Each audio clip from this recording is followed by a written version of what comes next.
ജമ്മു, ലേ, ജോധ്പൂർ, അമൃത്സർ, ഭുജ്, ജാംനഗർ, ചണ്ഡീഗഡ്, രാജ്കോട്ട് എന്നീ വിമാനത്താവളങ്ങൾ വഴിയുള്ള വിമാന സർവീസുകൾ റദ്ദാക്കിയത് എയർ ഇന്ത്യ അറിയിച്ചിരിക്കുകയാണ്. ഈ വിമാനത്താവളങ്ങളിലേക്ക് വരുന്നതും പോകുന്നതുമായ സർവീസുകളാണ് റദ്ദാക്കിയത്. അജീഷ് ജയകുമാറാണ് ഡൽഹിയിൽ നിന്ന് വിവരങ്ങളുമായി ചേരുന്നത്.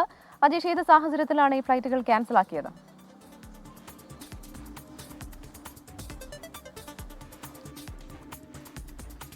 ഇന്നലെ രാത്രിയിലുണ്ടായ ഈ ഡ്രോൺ സാന്നിധ്യം അതിന്റെ പശ്ചാത്തലത്തിലാണ് വിമാന കമ്പനികൾ ഇപ്പോൾ ഈ ജമ്മു, ലേ, ജോധ്പൂർ, അമൃത്സർ, ഭുജ്, ജാംനഗർ, ചണ്ഡീഗഡ്, രാജ്കോട്ട് എന്നീ വിമാനത്താവളങ്ങളിൽ നിന്നും അകത്തേക്കുമുള്ള വിമാന സർവീസുകൾ റദ്ദാക്കിയത്. ഇന്ന് ഒരു ദിവസത്തേക്ക് മാത്രമാണ് ഈ തീരുമാനമെടുത്തിട്ടുള്ളത്.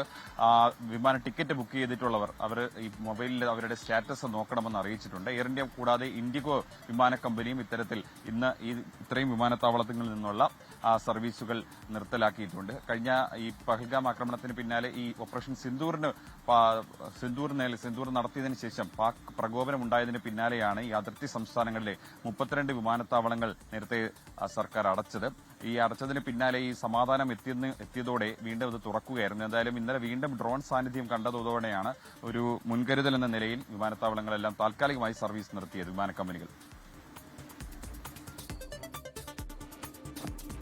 ശരി, അജീഷ് ജയകുമാറാണ് വിശദാംശങ്ങളുമായി ഡൽഹിയിൽ നിന്നും ചേർന്നത്.